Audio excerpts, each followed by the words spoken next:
Hey guys, how are you all? Welcome back to Chemical Gyan YouTube channel. So in this video, we are going to start modern periodic table of class 11. So ये modern periodic table class 11 का एक काफी important और basic सा chapter है. So modern periodic table के बारे में आप लोग ने ऑलरेडी सुना होगा आपके लोअर स्टैंडर्ड यानी 10th स्टैंडर्ड में.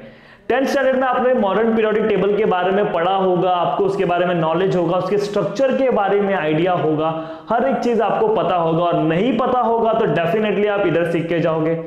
सो देखो, मॉडर्न पीरियोडिक टेबल स्टार्ट करने के पहले मैं चाहता हूं कि आप लोगों को एक चीज आना चाहिए. उस चीज का नाम है इलेक्ट्रॉनिक कॉन्फ़िगरेशन. बहुत सारे बच्चों को आता भी होगा, कुछ को नहीं भी आता होगा. सो आज इस फर्स्ट वीडियो में हम लोग बात करेंगे इलेक्ट्रॉनिक कॉन्फ़िगरेशन के बारे में. तो आज इस वीडियो में आप इलेक्ट्रॉनिक कॉन्फ़िगरेशन सीख के जाओ, बिकॉज इसका यूज आपको आने वाले टॉपिक्स में भी होगा और आने वाले चैप्टर्स में भी होगा. सो ये जो इलेक्ट्रॉनिक कॉन्फ़िगरेशन है सिर्फ इस चैप्टर के लिए नहीं, ये through out the chemistry this is very important, क्योंकि इसका हर जगह रोल है. तो आज आप सीख जाओ कि इलेक्ट्रॉनिक कॉन्फ़िगरेशन कैसे निकालते हैं किसी भी एलिमेंट का. आज इलेक्ट्रॉनिक कॉन्फ़िगरेशन सीखेंगे. देन नेक्स्ट वीडियो में will discuss about the modern periodic table, जो हम बोल सकते हैं कि जो बेसिकली चैप्टर है वो नेक्स्ट वीडियो से स्टार्ट होने वाला है. आज तो मैं आपका बेस क्रिएट करूंगा कि आप इलेक्ट्रॉनिक कॉन्फ़िगरेशन सीख जाओ. तो स्टार्ट करते हैं इलेक्ट्रॉनिक कॉन्फ़िगरेशन. तो देखो, इलेक्ट्रॉनिक कॉन्फ़िगरेशन होता क्या है बच्चों लोग. इलेक्ट्रॉनिक कॉन्फ़िगरेशन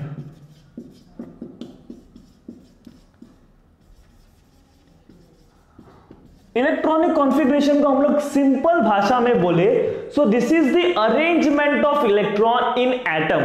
समझ रहे हो, अरेंजमेंट या distribution of electron, distribution of electrons in an atom. Atom के अंदर इलेक्ट्रॉन का जो अरेंजमेंट होता है, जो डिस्ट्रीब्यूशन होता है, उसको हम लोग क्या बोलते हैं, इलेक्ट्रॉनिक कॉन्फ़िगरेशन. अब ध्यान से देखो, आप लोग ने 10th स्टैंडर्ड में इलेक्ट्रॉनिक कॉन्फ़िगरेशन लिखा होगा किसी एलिमेंट का. जैसे कि मैंने बोल दिया सोडियम.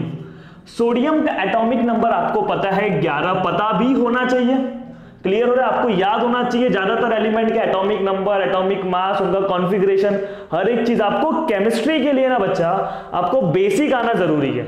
बेसिक आ गया तो आप केमिस्ट्री में महान बन जाओगे बहुत जल्द. आपको फिर मेहनत करना पड़ेगा, इसलिए बोल रहा हूं कि पहले बेसिक अपना बना लो अच्छे से. तो सोडियम का एटॉमिक नंबर कितना है, 11. आप 10th में इलेक्ट्रॉनिक कॉन्फ़िगरेशन लिखते होगे 2 8 1. याद आ रहा है, मतलब फर्स्ट शेल में 2 इलेक्ट्रॉन आते हैं, सेकंड शेल में 8 इलेक्ट्रॉन आ रहा है, थर्ड शेल में 1 इलेक्ट्रॉन आ रहा है. तो maximum number of electron in any cell, maximum number of electron in any shell is given by 2n². अगर मैंने पूछा सेकेंड शेल में कितने मैक्सिमम इलेक्ट्रॉन आ सकते हैं, तो आप n के जगह पे 2 लिखोगे, because n is number of shell. Number of shell या तो ऑर्बिट भी बोल सकते हो. 2 रखोगे, 2 का स्क्वायर 4, 4 2 जा 8, मतलब सेकेंड शेल में मैक्सिमम 8 इलेक्ट्रॉन्स आ सकते हैं. ये सब बेसिक चीजें आप लोग ने ऑलरेडी सीखा है. अब कुछ बच्चों को सेल भी नहीं पता होगा, तो देखो भाई सेल क्या होता है. ये है हमारा एटम का स्ट्रक्चर मैं बना रहा हूं, ये न्यूक्लियस है, और ये जो गोल गोल बना रहा हूं ये शेल है. ये क्या है, न्यूक्लियस. न्यूक्लियस है, न्यूक्लियस के अंदर क्या होता है, प्रोटॉन होता है एंड न्यूट्रॉन होता है. प्रोटॉन के ऊपर पॉजिटिव चार्ज होता है, न्यूट्रॉन के ऊपर कोई चार्ज नहीं होता, चार्जलेस होता है. ये क्या है, जो सर्कुलर पाथ है न्यूक्लियस के चारों तरफ, उसको हम लोग क्या बोलते हैं, उसको हम लोग बोलते हैं शेल, या तो ऑर्बिट भी बोलते हैं. शेल या तो ऑर्बिट. इस ऑर्बिट के अंदर नेगेटिवली चार्ज पार्टिकल इस न्यूक्लियस के चारों ओर रिवॉल्व करते रहते हैं, और इस नेगेटिवली चार्ज पार्टिकल को हम लोग क्या कहते हैं, इलेक्ट्रॉन कहते हैं. क्या कहते हैं, इलेक्ट्रॉन. और इलेक्ट्रॉन के ऊपर नेगेटिव चार्ज होता है, ये पता है आप लोगों को. यस. तो देखो, ये इलेक्ट्रॉन का अरेंजमेंट इस एटम के अंदर कैसा है, उसी को हम लोग क्या बोलते हैं, इलेक्ट्रॉनिक कॉन्फ़िगरेशन. जैसे कि मैं सोडियम का एटम ले लूं, सोडियम का एटम, ये न्यूक्लियस में सोडियम के कितने प्रोटॉन हो गए, 11 प्रोटॉन एंड न्यूट्रॉन हो गए उसके पास. बात समझ रहे हो, ये उसका क्या है, शेल है. ध्यान से देखो, अगर मैं सोडियम का इलेक्ट्रॉनिक कॉन्फ़िगरेशन बोलूं, सोडियम का एटॉमिक नंबर आपको पता है 11, मतलब 11 इलेक्ट्रॉन भरने, क्या करने, 11 इलेक्ट्रॉन भरने। तो आप फर्स्ट शेल में जाओगे, फर्स्ट शेल में मैक्सिमम कितने इलेक्ट्रॉन आ सकते हैं ये फॉर्मूला लगाओगे, n के जगह पे 1 रखोगे, 1 का स्क्वायर क्या हो जाएगा, अब 1 का स्क्वायर 1 होता है, 2 1 क्या होता है 2, तो फर्स्ट शेल में मैक्सिमम 2 इलेक्ट्रॉन आएंगे। 11 में से 2 इलेक्ट्रॉन इधर भर दिए, 11 में से 2 इलेक्ट्रॉन इधर भर दिए, बचा कितना 9। फिर आप सेकंड शेल में आओगे, सेकंड शेल में आप फॉर्मूला लगाओगे ये वाला, n के जगह पे 2 रखोगे, 2 का स्क्वायर कितना होता है 4, 4 2 8, मतलब सेकंड शेल में मैक्सिमम 8 इलेक्ट्रॉन आ सकते हैं। तो 2 8 10 इलेक्ट्रॉन हुआ, 11वां इलेक्ट्रॉन भी तो बाकी है ना, तो 11वां इलेक्ट्रॉन किधर आएगा, वो आएगा थर्ड शेल में 2 8 1, मतलब सोडियम के अंदर इलेक्ट्रॉन का अरेंजमेंट कैसा है 2 8 1। सो ये है सोडियम के एटम के अंदर इलेक्ट्रॉन का अरेंजमेंट डिस्ट्रीब्यूशन, यानी पहले शेल में 2, फिर 8, फिर 1, 2 8 1। Is this clear with you? तो ऐसा हम लोग लोअर क्लास में लिखते थे, बट अभी आपको क्या बताना होगा कि ये जो इलेक्ट्रॉन है वो इस फर्स्ट शेल के कौन से सबशेल के अंदर है। देखो एक शेल के अंदर मालूम है क्या होता है, सबशेल भी होता है। क्या होता है, सबशेल, मतलब उसके अंदर भी एक जगह होता है, और सबशेल के अंदर एक जगह होता है, उसका नाम होता है ऑर्बिटल। तो मान लो कि पहले मैंने आपसे पूछता था कि आप किधर रहते हो, आप बोलते थे कांदीवली में, मतलब भाई सही बात है। फिर अभी मैं पूछ रहा हूं 11th स्टैंडर्ड में आने के बाद, तो आप बोलोगे आप कांदीवली में किसी एरिया यानी गणेश नगर के किसी चौल में रहते हो। वैसे ही अभी आपको जो इलेक्ट्रॉनिक कॉन्फ़िगरेशन लिखोगे तो आपको इलेक्ट्रॉन सिर्फ ऐसा नहीं बताना है कि वो कौन से शेल में प्रेजेंट है, आपको यह भी बताना है कि इलेक्ट्रॉन कौन से सबशेल और ऑर्बिटल में प्रेजेंट है। तो देखो ये शेल, शेल के अंदर सबशेल और सबशेल के अंदर ऑर्बिटल। तो फर्स्ट शेल की अगर मैं बात करूं, फर्स्ट शेल की, तो फर्स्ट शेल में सिर्फ एक सबशेल होता है, उसका नाम है एस सबशेल। टोटल 4 सबशेल है हमारे पास। सबशेल कितने हैं बच्चे लोग, 4 है, S P D F, 4 subshell है। तो फर्स्ट सबशेल में अगर मैं जाऊं, फर्स्ट शेल के अंदर, तो आपको एक सबशेल मिलेगा, एक सबशेल मिलेगा जिसका नाम है एस सबशेल। अब एस सबशेल के अंदर कोई पूछेगा कितना ऑर्बिटल है, आप बोलोगे सिर्फ एक ऑर्बिटल है। कितना ऑर्बिटल है, एक। फिर आप सेकंड में जाओगे ना, सेकंड में आपको 2 सबशेल मिलेंगे। सेकंड शेल में आपको 2 सबशेल मिलेंगे, एक मिलेगा एस सबशेल और एक मिलेगा पी सबशेल। कितने मिलेंगे, 2 सबशेल, एक मिलेगा एस, एक मिलेगा पी। बात समझिए। अब एस के अंदर कितना ऑर्बिटल है, एक ही ऑर्बिटल है। देखो ना, एक ही डब्बा है ना, ये पूरा एस सबशेल है, उसके अंदर एक ही डब्बा है, यानी एक ऑर्बिटल। जबकि पी के अंदर 3 ऑर्बिटल है। पी एक सबशेल है। सबसे पहला तो देखो सेकंड शेल में आप गए, सेकंड शेल में आप सबशेल में गए, सबशेल में भी एक आपको एस मिला, एक मिला पी। फिर आप एस सबशेल के अंदर देखें तो सिर्फ एक ऑर्बिटल था, यानी एस ऑर्बिटल। जबकि पी सबशेल में 3 ऑर्बिटल थे, और ये तीनों का नाम था px, py, pz। अब इनका नाम ऐसा क्यों रखा, px, py, pz, ये सब हम सीखेंगे स्ट्रक्चर ऑफ एटम में। क्लियर हो गया? अभी तो हम बस क्या सीख रहे हैं, इलेक्ट्रॉनिक कॉन्फ़िगरेशन कैसे निकालते। फिर अब थर्ड शेल में गए, किसमें गए, थर्ड शेल में। थर्ड शेल में आपको 3 सबशेल मिले, एक मिला एस, पी और डी, तीनों सबशेल मिल गए। एस सबशेल के अंदर कितना ऑर्बिटल होता है, सिर्फ एक ऑर्बिटल होता है। पी के अंदर कितना ऑर्बिटल होता है, 3, 1 2 3। और डी के अंदर कितना ऑर्बिटल होता है, 5 होता है। कितना होता है, 1 2 3 4 5। समझ गए? तीनों ऑर्बिटल का नाम क्या है, px, py, pz। इसके 5 ऑर्बिटल का नाम है dxy, dyz, dzx। इधर मैं लिख देता हूं dx² - y² and dz²। Clear हो गया? फिर आप फोर्थ में गए, कहां पर गए, फोर्थ शेल में। ये थर्ड शेल था, थर्ड शेल के बाद फोर्थ शेल भी होगा किसी दूसरे एटम में। सोडियम के पास नहीं है फोर्थ शेल, लेकिन पोटेशियम के पास तो होगा ना फोर्थ शेल। तो देखो मैं फोर्थ शेल इधर लिख दे रहा हूं, फोर्थ शेल में गया आप, तो फोर्थ शेल के अंदर हमको 4 सबशेल मिल गए, यानी एस भी मिल गया, पी भी मिल गया, डी भी मिल गया, एफ भी मिल गया। एस में तो एक ही ऑर्बिटल होता है, पी में कितने ऑर्बिटल होते हैं, 3, डी में कितने होते हैं, 5, 1 2 3 4 और ये 5। और F में कितने ऑर्बिटल होते हैं? F में होते हैं 7 ऑर्बिटल, 1 2 3 4 5, 1 2 3 4 5 6 एंड 7। क्लियर हो गया? तो ये ऑर्बिटल के बारे में था, सबशेल के बारे में। तो शेल के अंदर जाओगे तो सबशेल, कितने टाइप के सबशेल है? 4 टाइप के, S P D F। फिर सबशेल के भी अंदर जाओगे तो you will get orbital. Clear हो गया? तो S सबशेल में कितना ऑर्बिटल होता है? सिर्फ एक ही डब्बा है ना। P में कितने ऑर्बिटल होते हैं? P सबशेल में कितने ऑर्बिटल होते हैं? 1 2 3। D सबशेल में कितने ऑर्बिटल? ऑर्बिटल मतलब डब्बा समझ के चलो, 1 2 3 4 5। और अपना F में कितना होता है? 7 ऑर्बिटल होते हैं, 1 2 3 4 5 6 7। क्लियर हो गया? तो अब सुनो, एक ऑर्बिटल के अंदर, एक ऑर्बिटल में मैक्सिमम 2 इलेक्ट्रॉन आते हैं, मैक्सिमम 2 इलेक्ट्रॉन आते हैं। क्लियर हो गया? एक डब्बे में अगर आपको इलेक्ट्रॉन भरना है तो आप सिर्फ 2 इलेक्ट्रॉन डाल सकते हो, 2 से ज्यादा इलेक्ट्रॉन नहीं डाल सकते। देखो अब मैं इसको है ना आपको एग्जांपल के थ्रू समझाने की कोशिश करता हूं कि भाई इलेक्ट्रॉनिक कॉन्फ़िगरेशन कैसे लिखते हैं। बचपन में आप ऐसे लिखते थे यानी 10th में, अब कैसे लिखना है वो मैं आपको समझाऊंगा, जब तक आप लोग इसको प्रॉपरली नोट कर लो। सो गाइस, अभी हम लोग इलेक्ट्रॉनिक कॉन्फ़िगरेशन कैसे लिखते हैं उसको एक एग्जांपल के थ्रू समझते हैं। तो जैसे कि मैंने आपका सबसे सिंपल एग्जांपल, हमारा फेवरेट एग्जांपल सोडियम ले लिया।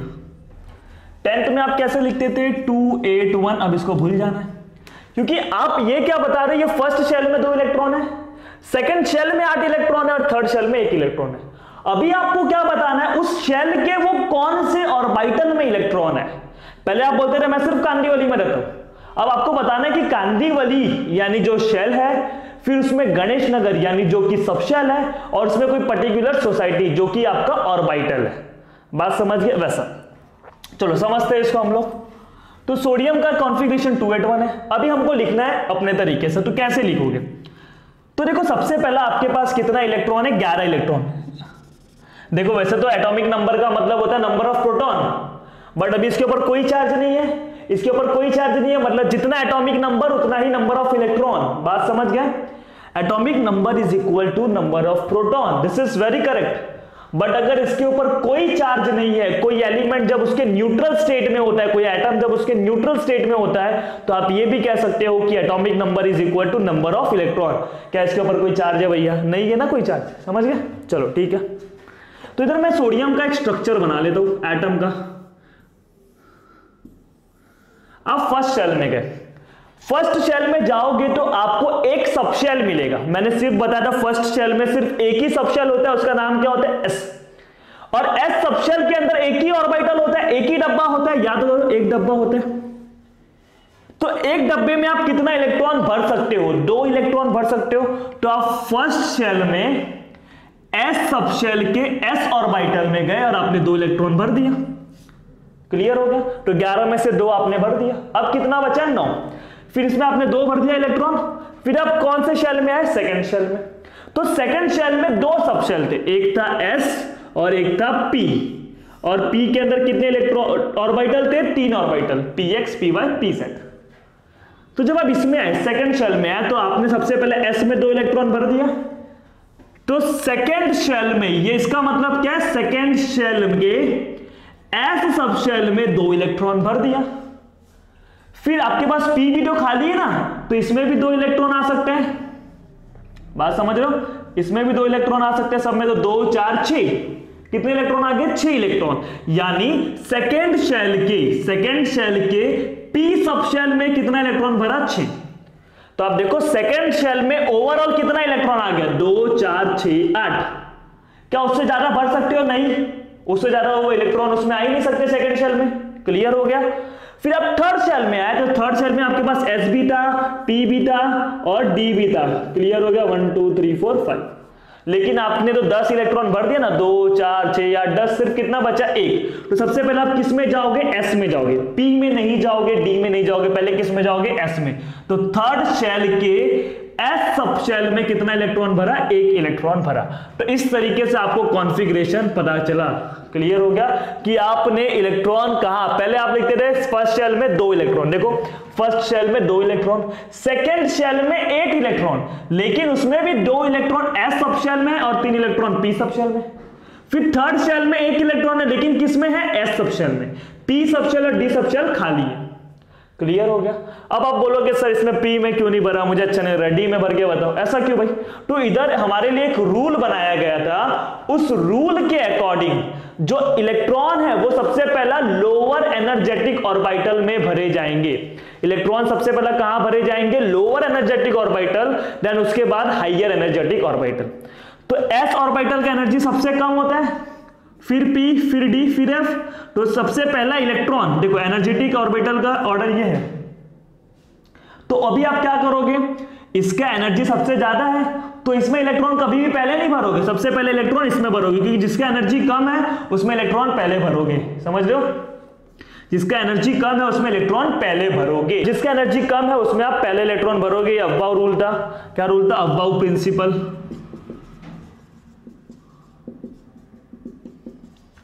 तो s का एनर्जी सबसे कम है तो उसमें इलेक्ट्रॉन पहले आएगा। ये बात क्लियर हो गया आपको कि इलेक्ट्रॉनिक कॉन्फ़िगरेशन कैसे करना है। जैसे कि मैं मैग्नीशियम का भी ले लूं ना, मैग्नीशियम क्या है? 12 है। देखो मैग्नीशियम का एटॉमिक नंबर 12 है। क्या इसके ऊपर कोई चार्ज है? नहीं, चार्ज नहीं है, मतलब 12 एटॉमिक नंबर, तो उसके पास इलेक्ट्रॉन भी कितने हो गए? 12 हो गए। तो आप सबसे पहला कहां जाओगे इलेक्ट्रॉन भरने? फर्स्ट शेल में जाओगे, सेकंड शेल में जाओगे कि थर्ड शेल में? भाई फर्स्ट शेल से स्टार्ट करोगे तो आप फर्स्ट शेल में गए, उसमें सिर्फ एक ही सब शेल है, उसका नाम है s, और s में भी एक ही डब्बा है और एक डब्बे में 2 इलेक्ट्रॉन आते हैं। यानी आप सबसे पहले गए फर्स्ट शेल के s सब शेल में, जिसमें आपने 2 इलेक्ट्रॉन भर दिया। फिर आप सेकंड शेल में गए, सेकंड शेल में आपके पास s सब शेल भी है, आपके पास p सब शेल भी है, 2 आपने भर दिया, अभी भी 10 है। आपको मालूम है s में एक ही डब्बा होता है तो एक डब्बे में 2 इलेक्ट्रॉन, p में कितने डब्बे होते हैं? 3, तो 3 डब्बे में 6 इलेक्ट्रॉन आ सकते हैं। 6 2 8 2 10। फिर आप, ये हो गया सेकंड शेल का भी काम हो गया। फिर आप आओगे थर्ड शेल में, और थर्ड शेल में आप सबसे पहले कहां जाओगे? s में जाओगे, क्योंकि उसका एनर्जी कम है, उसका एनर्जी कम है इसलिए पहले इलेक्ट्रॉन उसमें भरे जाएंगे, 3s2। क्लियर हो गया भाई? क्यों हाइयर एनर्जी में क्यों नहीं भर रहे? ये भी क्वेश्चन आ सकता है। भाई हाइयर एनर्जी में जाएगा, एनर्जी बढ़ जाएगा, स्टेबिलिटी कम हो जाएगा। बात समझ लो, इसलिए वो लोअर एनर्जेटिक ऑर्बिटल में रहना पसंद करते हैं। तो इस तरीके से आपको कॉन्फ़िगरेशन लिखना है। बट अभी मैं आपको बहुत सिंपल वे बताता हूं जिसके आप कोई भी इलेक्ट्रॉनिक कॉन्फ़िगरेशन इजीली लिख लेंगे। फिर उसके बाद मैं आपको कुछ एक्सेप्शन बताऊंगा जो कि काफी जरूरी है वो चीज जानने के लिए, तो वीडियो को लास्ट तक जरूर देखना। सो चलो गाइस, अभी हम लोग बहुत सारे एग्जांपल डिस्कस करेंगे कि सबके इलेक्ट्रॉनिक कॉन्फ़िगरेशन कैसे लिखते हैं। Then will discuss the exception case. 2 exception case है उसके बारे में डिस्कस करेंगे जो कि बहुत कॉमन है और आपके एग्जाम में पूछे जाने के चांसेस है। तो देखो, जैसे कि मैंने बोल दिया मैंगनीज का इलेक्ट्रॉनिक कॉन्फ़िगरेशन लिख। मैंगनीज, इसका एटॉमिक नंबर क्या है? 25।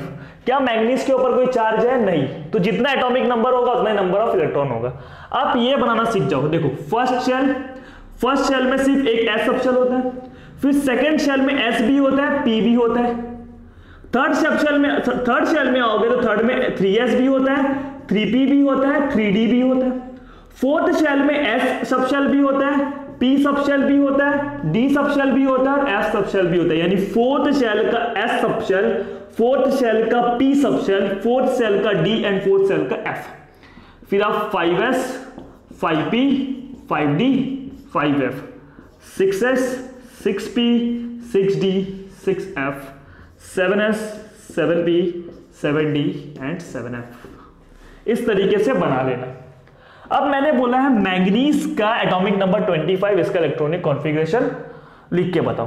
तो सबसे पहले आप कहां जाओगे? 7f में जाओगे? नहीं भाई, उसका एनर्जी बहुत ज्यादा है। आप ऊपर से स्टार्ट करोगे ना 1s से, जिसका एनर्जी लोवेस्ट एनर्जी है। सबसे पहले लोवेस्ट एनर्जेटिक ऑर्बिटल में जाओगे, फिर उसके बाद आप हाइयर में जाते रहोगे। ये बात आपको समझ में आना चाहिए। क्लियर हो गया? चलो, तो सबसे पहले आप 1s में आओगे। अब आपको मालूम है 1s में s है, s में मैक्सिमम कितने इलेक्ट्रॉन आ सकते हैं? 2। तो 1s में आपने कितना इलेक्ट्रॉन दे दिया? 2 इलेक्ट्रॉन दे दिया। चलो ठीक है भाई। 1s के बाद आप किस में आओगे? 2s में आओगे। यानी सेकेंड शेल के s सब शेल में भी आप कितने इलेक्ट्रॉन दे सकते हो? 2। फिर आप किस में आओगे? 2p में, और 2p से सीधा किस में जाओगे? 3s में। तो 2p में आप आए, किस में आए बच्चे लोग? 2p में। तो 2p में p है, p मतलब 3 डब्बा, 3 ऑर्बिटल होता है ना, 3 ऑर्बिटल मतलब 6 इलेक्ट्रॉन्स आ सकते हैं। तो 2p 6 हो जाएगा। फिर आप थर्ड शेल के s में आ गए, 3s2 होगा। कितना हो गया? 6 4 10, 2 12 हो गया। अभी आपको 25 करना है। 3s के बाद आप कहां पर आओगे? 3p में आओगे। 3p के बाद 4s में आओगे। 3p में कितना है? 3p में है हमारे पास कितना? 3p में 6 आ जाएगा। देखो p में कितना आता है? 6 आता है कि नहीं? 3p में 6। फिर 4s में कितना आ गया? 2 हो गया। कितना हो गया? 6 4 10, 6 4 10 यानी 20 हो गया। बचा कितना है? 5। फिर 4s के बाद आप सीधा किस में जाओगे? 3d में जाओगे। 3d में कितना आएगा? 5 आएगा, क्योंकि d में देखो 5 ऑर्बिटल होते हैं। एक ऑर्बिटल में 2 इलेक्ट्रॉन आ सकते हैं, तो 5 ऑर्बिटल में 10 इलेक्ट्रॉन आ सकते हैं। तो कभी भी कोई पूछा d सबशेल में मैक्सिमम कितने इलेक्ट्रॉन आ सकते हैं, आप बोलोगे 10। s सबशेल में मैक्सिमम कितने आ सकते हैं? 2, क्योंकि s सबशेल में एक ही ऑर्बिटल होता है और एक ऑर्बिटल में 2 इलेक्ट्रॉन होते हैं।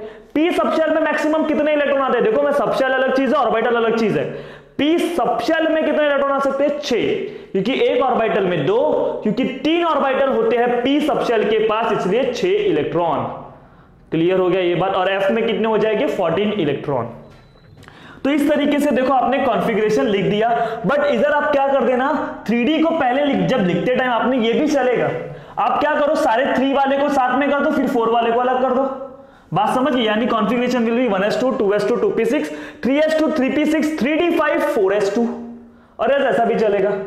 क्लियर हो गया आपको ये बात? सो अभी हम नेक्स्ट एग्जांपल देखते हैं। जैसे कि मैंने ले लिया नेक्स्ट एग्जांपल आपके लिए, आप बताओ भाई क्या लूं? चलो मैं ले लेता हूं Fe ले लेता हूं, Fe26।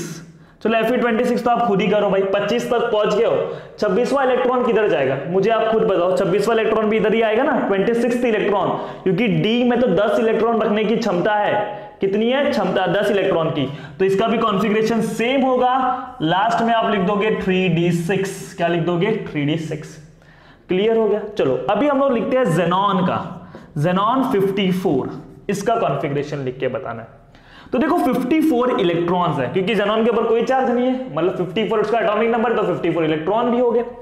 तो इसका कॉन्फ़िगरेशन सबसे पहले आप किस में आओगे? फर्स्ट 1s में आओगे, तो 1s में 2 इलेक्ट्रॉन आता है। फिर किस में आओगे? 2s में, 2s में भी 2 इलेक्ट्रॉन आता है। फिर किस में आओगे? 2p में। p में कितने इलेक्ट्रॉन आते हैं? मैक्सिमम 6 इलेक्ट्रॉन, तो आप लिखोगे 6 2p6। फिर 3s में आओगे, s में कितना आता है? 2। फिर 3p में आओगे, p में कितना आता है? चलो p में 6 आता है। फिर 4s में आओगे, 4s में कितना आता है? 2, तो 20 हो गया। देखो इधर तक 20 हो गया। फिर 3d में आओगे, 3d में कितना आता है? d में मैक्सिमम कितना आता है बच्चों लोग? d में मैक्सिमम 10 आता है, तो पूरा 10 लिख लो। तो 20 और 10 30 इलेक्ट्रॉन हो गए। फिर आप 4p में आओगे, 4p में कितना आएगा? 4p में आ जाएगा 6। देखो 4p में, और 4p के बाद आप कहां पर आओगे? 5s में। 5s में आओगे तो आपके पास कितना आएगा? 2 आएगा। तो कितना हो गया? 30 36 एंड 38। अभी भी इलेक्ट्रॉन भरना बाकी है। फिर आप किस में आओगे? 4d में आओगे। 4d के बाद 5p में आओगे। 4d में आ जाओ, 4d में कितना आ जाएगा? 10 आ जाएगा कि नहीं?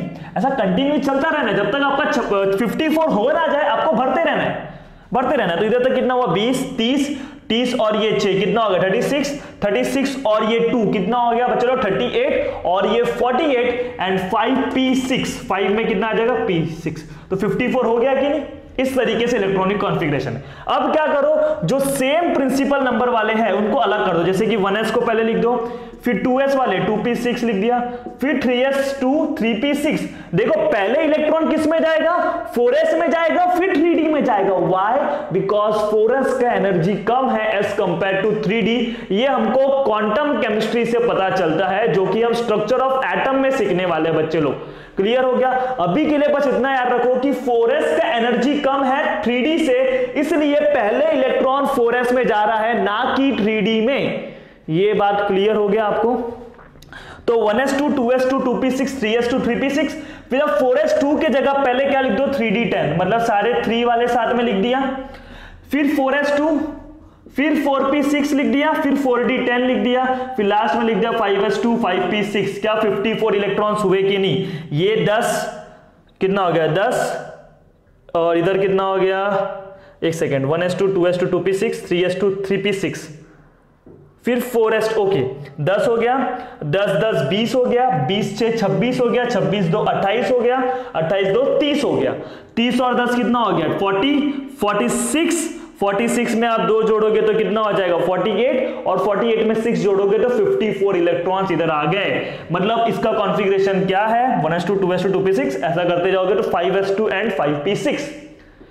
अब आप कॉन्फ़िगरेशन से भी पता कर सकते हो कि ये कौन से पीरियड में है, कौन से ग्रुप में है, कौन से ब्लॉक में है। बट ये चीज आज हम लोग नहीं सीखेंगे, ये चीज सीखेंगे हम लोग नेक्स्ट वीडियो में, जो कि काफी इंपॉर्टेंट वीडियो होगा, जिसमें आप किसी भी एलिमेंट के पोजीशन को पता कर सकते हो कि पीरियोडिक टेबल में कहां पर है। जैसे कि मैंने बोला ज़ेनॉन कहां पर है, कॉन्फ़िगरेशन से आप पता कर लोगे। इसलिए configuration is very very very important.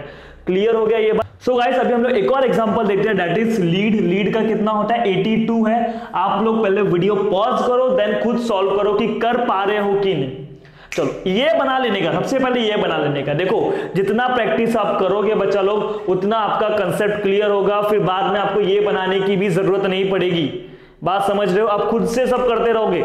सबसे पहले इलेक्ट्रॉन कहां पर आएगा, 1s में आएगा। 1s में कितना आएगा 2, फिर 2s में s है तो उसमें भी कितना आएगा 2, फिर 2p में आएगा, p में कितना आ सकते हैं 6 तो 2p 6, फिर 3s में आएगा तो 3s में कितना आ सकता है 2 तो 3s 2, फिर 3s के बाद कहां पर आएगा 3p, फिर 4s तो 3p, p में 6 आ जाएगा, 4s में कितना आ जाएगा 2 आ जाएगा, फिर 3d 4p 5s, 3d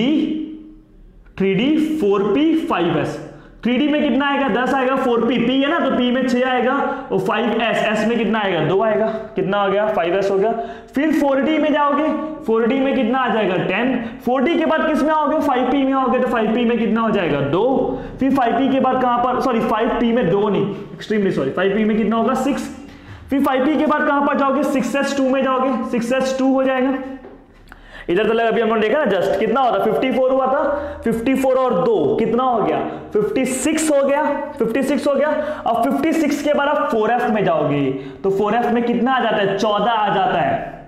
f में टोटल 7 ऑर्बिटल होते हैं, एक ऑर्बिटल में 2 इलेक्ट्रॉन, तो 7 ऑर्बिटल में 14 इलेक्ट्रॉन आ जाते हैं। तो 56 और 14, 56 हो गया, 56 में आप कितना ऐड कर दो 4 ऐड कर दोगे तो 60 और ये 10 70 हो जाएगा। फिर 5d में आओगे तो आप कितना हो जाएगा 80, क्योंकि d में 10 आता है 80 हो गया। फिर आप 6p में आओगे तो 6p में कितना हो जाएगा 2, क्योंकि 80 इधर इलेक्ट्रॉन हो गए तो बचे हुए 2 इलेक्ट्रॉन किस में आएंगे 6p में आएंगे।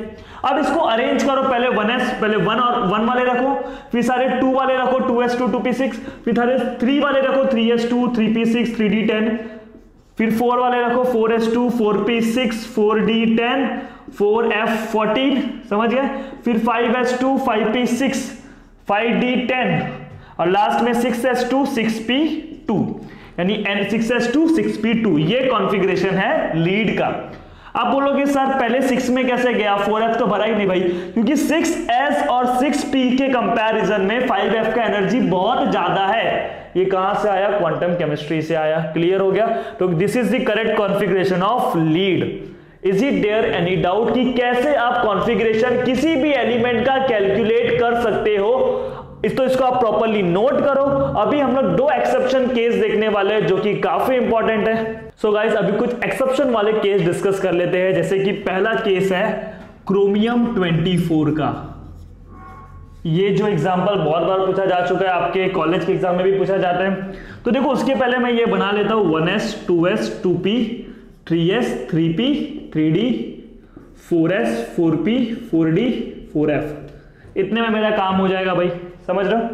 आप लोगों को इतना प्रैक्टिस करना है कि आपको भी वो बनाने की जरूरत ना पड़े, मैं आपको सिखाने के लिए वो बना रहा हूं। समझ रहे हो? तो क्रोमियम 24, अगर 24 इसके ऊपर कोई चार्ज नहीं है, मतलब जितना एटॉमिक नंबर उतना ही नंबर ऑफ इलेक्ट्रॉन है, तो अरेंजमेंट करना है। सबसे पहला 1s में जाओगे, कितने इलेक्ट्रॉन दे दोगे 2 इलेक्ट्रॉन, तो 1s में 2 इलेक्ट्रॉन दे दिए।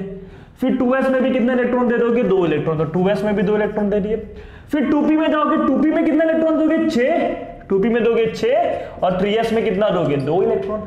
3s के बाद जाओगे 3p, 3p के बाद किस में जाओगे 4s, तो 3p में गए कितने इलेक्ट्रॉन दे दिए 6 और 4s में कितना दे दिए 2, कितना हो गया देखो 6 4 10 6 4 10 20 हो गया। और 4 बाकी, तो 4 किस में चले जाएगा 3d में, क्योंकि 3d में मैक्सिमम 10 इलेक्ट्रॉन आ सकते हैं, तो 4 तो आ ही जाएगा। तो ये इलेक्ट्रॉनिक कॉन्फ़िगरेशन है क्रोमियम का, and this is expected configuration. हमको रियल में ऐसा नहीं मिला, ये एक्सपेक्टेड हमारा ऐसे ही था भाई, क्योंकि सभी का ऐसे किया, इसका भी एक्सपेक्टेड ऐसा आना चाहिए था। रियल में हमको जो कॉन्फ़िगरेशन मिला that is observed configuration. Observed configuration वो मिला 1s2 2s2 2p6 3s2 3p6 3d5 and 4s1, 3d5 and 4s1, मतलब 4s का एक इलेक्ट्रॉन इधर आ गया तो वो 3d5 बन गया और वो क्या बन गया 4s1। अब इसको मैं समझाता हूं, देखो ऐसा क्यों हुआ। आपको मालूम है d सबशेल में 5 ऑर्बिटल होते हैं, 1 2 3 4 5। एक ऑर्बिटल में मैक्सिमम 2 इलेक्ट्रॉन आ सकते हैं, तो टोटल कितने इलेक्ट्रॉन आ सकते हैं d सबशेल में? 2 5 10 इलेक्ट्रॉन। अगर इस d सबशेल में पूरे के पूरे 10 इलेक्ट्रॉन हैं, मतलब ये d सबशेल स्टेबल है, d सबशेल स्टेबल है। अगर पूरे 10 इलेक्ट्रॉन तो इसको हम लोग बोलेंगे fully filled d subshell, fully filled. लेकिन अगर 10 का आधा 5 है तो उसको हम लोग क्या बोलेंगे? Half filled. क्या बोलोगे? Half filled. बात समझ गए? तो fully filled and half filled state is more stable as compare to incomplete state. देखो पहले क्या था, ये 3d4 था, हमारे अकॉर्डिंग ये 3d4 था, और इधर बगल में कौन था? 4s2 था। ये 3d है, ये 4s है, 4s में 2 इलेक्ट्रॉन होने चाहिए, 4s2 और ये 3d4। आप बताओ ये इनकम्प्लीट स्टेट है। देखो किसी भी सबशेल में जितने मैक्सिमम इलेक्ट्रॉन आ सकते हैं, अगर उतने इलेक्ट्रॉन है तो वो फुल्ली फिल्ड है। जैसे कि p में मैक्सिमम 6 आ सकते हैं, और अगर 6 इलेक्ट्रॉन पूरे के पूरे हैं तो वो फुल्ली फिल्ड है, और अगर 6 का आधा है तो वो हाफ फिल्ड है, और बाकी उनके बीच में आ जाए 4 आ जाए 5 आ जाए तो वो इनकम्प्लीट हो जाते हैं। क्लियर हो गया? अब 3d की बात से देखो 3d में कितने थे टोटल? 4 इलेक्ट्रॉन थे। 4s में कितने थे? हमारे एक्सपेक्टेड के अकॉर्डिंग 4s में 2 था। अगर इसको 1 इलेक्ट्रॉन मिल जाए तो वो भी हाफ बन जाए, हाफ बन जाए तो बाद बन जाए, मतलब स्टेबिलिटी बढ़ जाएगी ना, क्योंकि हाफ फील्ड वाला ज्यादा स्टेबल होता है as compare to incomplete filled state. ये क्लियर हो गया? मतलब 3d5 ज्यादा स्टेबल है तो ये इलेक्ट्रॉन एक इधर से इधर जंप कर जाएगा, इधर से इधर जंप कर जाएगा। तो देखो 1 2 3 4 5, और 4s में कितना बचा? 1 बचा। तो 4s देखो पहले फुल फील्ड था, अब हाफ फील्ड है, पहले भी स्टेबल था, अभी भी स्टेबल है। बात किसका आ गया? 3d पहले इनकम्प्लीट था, अब हाफ फील्ड हो गया। हाफ फील्ड वाला ज्यादा स्टेबल होता है इनकम्प्लीट से, मतलब 3d5 जब बन गया तो ये कॉन्फ़िगरेशन आने की वजह से क्रोमियम के एटम की स्टेबिलिटी क्या हो गई? बढ़ गई। समझे ना? इसलिए अब ऐसा क्यों कि हाफ फील्ड वाला ज्यादा स्टेबल है एज कंपेयर टू इनकम्प्लीट, यानी हाफ फील्ड और फुल फील्ड वाले ज्यादा स्टेबल है। क्यों ऐसा भाई? क्योंकि देखो इसमें और इसमें कंपैरिजन करो, हाफ फील्ड में जो इलेक्ट्रॉन का डिस्ट्रीब्यूशन है वो सिमेट्रिकल डिस्ट्रीब्यूशन है। इधर आपको सिमेट्री दिख रहा होगा कि जितने भी ऑर्बिटल है, पांचों ऑर्बिटल को एक एक एक एक इलेक्ट्रॉन मिला है, जबकि इसमें देखो 4 को एक एक मिला, इसको नहीं मिला। सिमेट्री नहीं है तो इधर भेदभाव हो जाएगा, भाई सबको दिया मुझे नहीं दिया। तो भेदभाव होता है जहां भी उधर अनस्टेबिलिटी बढ़ती है, स्टेबिलिटी कम होती है। तो इसलिए क्या होता है, 4s बोलता है ले भाई 1 इलेक्ट्रॉन, तू 3d5 बन जा। सबको एक एक इलेक्ट्रॉन मिल गया तो सिमेट्रिकल डिस्ट्रीब्यूशन हो गया, सिमेट्री आ गई। और सिमेट्री आने की वजह से आप सभी को पता है जहां जहां सिमेट्री वहां वहां स्टेबिलिटी। बात समझ के? और ये भी देखो ये 2 था यानी फुल्ली फिल्ड। देखो एस सबशेल में मैक्सिमम 2 इलेक्ट्रॉन आ सकते हैं, 2 आए। 2 का आधा कितना होता है? 1। तो फुल फील्ड और हाफ फील्ड तो स्टेबल होते हैं। ये इसको इधर देने की वजह से ये हाफ इनकम्प्लीट से क्या हो गया? हाफ फील्ड हो गया, और इसकी स्टेबिलिटी बढ़ गई। क्यों स्टेबिलिटी बढ़ी? क्योंकि इसमें सिमेट्रिकल डिस्ट्रीब्यूशन ऑफ इलेक्ट्रॉन है, इसलिए 3d4 से किसमें कन्वर्जन हो गया इसका? 3d5 का। क्लियर हो गया? तो आपको ये वाला कॉन्फ़िगरेशन एग्जाम में लिखना है, and this is the correct configuration. क्यों ऐसा हुआ? क्योंकि हाफ फील्ड वाले का स्टेबिलिटी इनकम्प्लीट वाले से ज्यादा होता है। एक और एग्जांपल है कॉपर 29। देखो तो कॉपर 29 में भी पहले आप 1s में जाओगे 2 इलेक्ट्रॉन दोगे, फिर 2s में भी जाके 2 इलेक्ट्रॉन दोगे, फिर 2p में 2 इलेक्ट्रॉन, 2p में 6 इलेक्ट्रॉन दोगे ना, p में 6 आता है, 2p 6, फिर 3s में 2 इलेक्ट्रॉन, 3s के बाद कहां पर जाओगे? 3p 6 में जाओगे, 3p में जाओगे, 3p में 6 इलेक्ट्रॉन दोगे, फिर 4s में जाओगे, 4s में कितने इलेक्ट्रॉन दोगे? 2 हो दोगे। कितना हो गया? 10 10 20 29 है ना, 29। तो d में 3d में आओगे, 3d में कितना दोगे आप? 9 दोगे। कितना दोगे? 9। 3d9 इस तरीके से। तो ये हमारा ये जो मिला, ये हमको मिला ऐसा मिलना चाहिए था, एक्सपेक्टेड था, लेकिन इसमें भी हमको अलग मिल गया, यानी ऑब्जर्व जो है वो अलग आ गया। एज एक्सपेक्टेड ऐसा आना चाहिए था भाई, लेकिन अलग आ गया। आप खुद देखो ये 3d9 है, 1 2 3 4 5 6 7 8 9, ये 3d9 है। और ये क्या है? 4s है, 4s2 है। 3d9 है और ये क्या है? 4s2 है।